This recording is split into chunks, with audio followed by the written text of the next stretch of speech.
Bom dia, bom dia. Terça-feira, nós aqui hoje, mais uma vez com nossos grãozinhos no caminho, nossa leitura diária do Evangelho segundo o Espiritismo, a última leitura do nosso livro, hoje, para terminar o nosso Evangelho, e amanhã nós retornaremos com um novo formato aqui no canal. Eu pretendo continuar com o Evangelho, mas de forma aleatória, abrindo o livro aleatoriamente, para ver o que cai para a gente naquele dia, comentar um pouquinho sobre a leitura, vai ser pequeno, e eu quero iniciar com o livro dos Espíritos, com as perguntas que Kardec fez aos Espíritos e as respostas deles às perguntas de Kardec, que vão nos ajudar muito no nosso caminhar. Então hoje vamos continuando, com a leitura do capítulo 28 na coletânea de preces espíritas pelos doentes e pelos obsidiados. E hoje nós estamos falando na continuação de ontem, nas preces pelos obsidiados.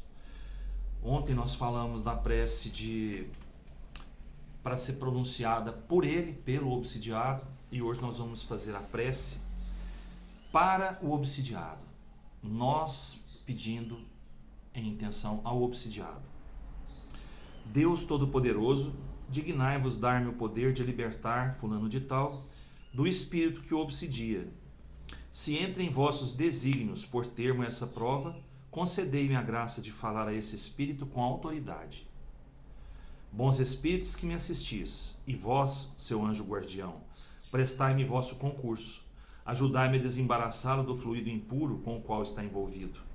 Em nome de Deus Todo-Poderoso, eu abjuro o espírito malfazejo que o atormenta a se retirar. A outra prece é para o espírito obsessor. Deus infinitamente bom, implora a vossa misericórdia para o espírito que obsidia fulano de tal.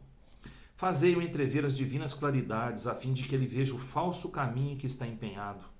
Bons espíritos, ajudai-me a fazê-lo compreender que tem tudo a perder fazendo mal e tudo a ganhar fazendo bem. Espíritos que vos comprazeis em atormentar fulano de tal, escutai-me, porque eu vos falo em nome de Deus.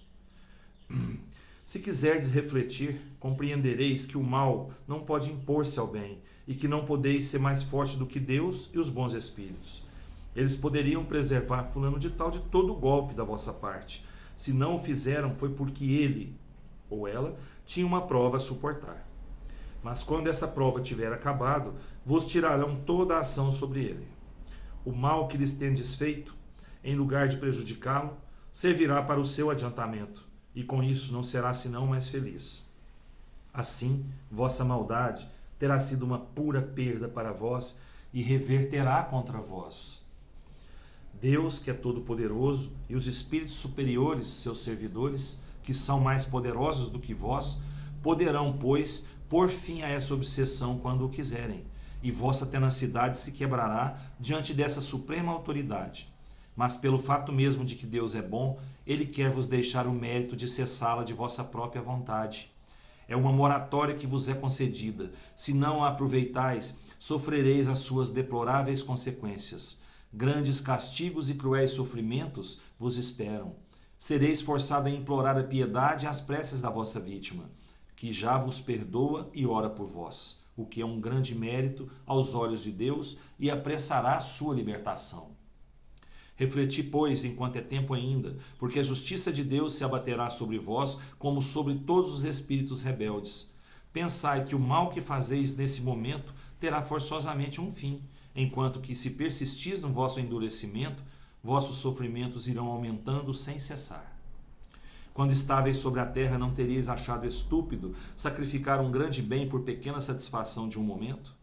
Ocorre o mesmo agora que sois espírito. Que ganhais com o que fazeis? O triste prazer de atormentar alguém, o que não vos impede de ser infeliz, o que quer que possais dizer, vos tornará mais infeliz ainda. Ao lado disso, vede o que perdeis. Olhai os bons espíritos que vos cercam e vede a sua sorte, se a sua sorte não é preferível à vossa. A felicidade que eles gozam será vosso quinhão quando quiserdes. O que é preciso para isso? Implorar a Deus e fazer o bem em lugar de fazer o mal. Eu sei que não podeis os transformar de repente, mas Deus não pede o impossível. O que Ele quer é a boa vontade. Experimentai, pois, e nós vos ajudaremos. Fazei com que logo possamos dizer por vós a prece pelos espíritos arrependidos, e não mais vos situar entre os maus espíritos, até que possais estar entre os bons. Muito bem. Lembrando de ontem, né?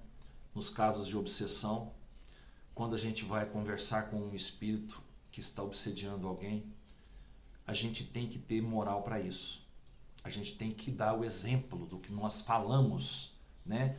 Dar o exemplo no nosso dia a dia, porque senão nós não teremos moral suficiente para encarar esse espírito e ser superior a ele naquele momento. Nós temos que ter o coração limpo e a consciência tranquila de que nós fazemos o nosso melhor sempre, para nós termos a condição de chegar e conversar com esse espírito, né?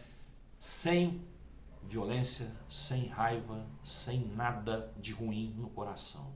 Somente o exemplo das nossas obras, para a gente poder ter o respaldo aos questionamentos que esse espírito vai fazer a cada um de nós no momento da desobsessão, no momento do acolhimento daquele irmão. E quanto mais amor a gente dedicar nessa conversa, mais fácil ficará a desobsessão, o acolhimento desse irmão. Então, sempre que formos participar de um trabalho de desobsessão, ou mesmo para aqueles que não têm a mesma religião nossa, conversando com os irmãos que estão ali passando por processos de possessão, vamos dizer assim, né? Nas outras religiões, nós temos que ter moral para conversar com esses espíritos, com esses irmãos, porque eles veem o que nós não vemos. Eles sabem nossos pontos fracos. Eles conhecem o nosso dia a dia. Você chega na frente dele, ele já lê você inteirinho assim, ó. Então você tem que estar com a sua moral elevada para poder conversar com esse espírito e ter o respeito dele e o atendimento ao seu pedido para que deixe de obsediar a pessoa que está ali, nós estamos orando por ela, né? Então tudo depende de nós, do nosso conhecimento e da nossa moral e do amor, principalmente no coração, porque às vezes você não tem conhecimento nenhum, mas você tem muito amor no coração. Isso impõe sobre aquele espírito que ele tem necessidade desse amor, né? Então vamos doar sempre, nos momentos de desobsessão, de acolhimento, o amor que a gente tem no coração. Tá bom? Fiquem com Deus. Uma ótima terça-feira para todos nós, sob as bênçãos dele, e até amanhã, se Deus quiser. E eu tenho certeza que ele quer. Beijo no coração.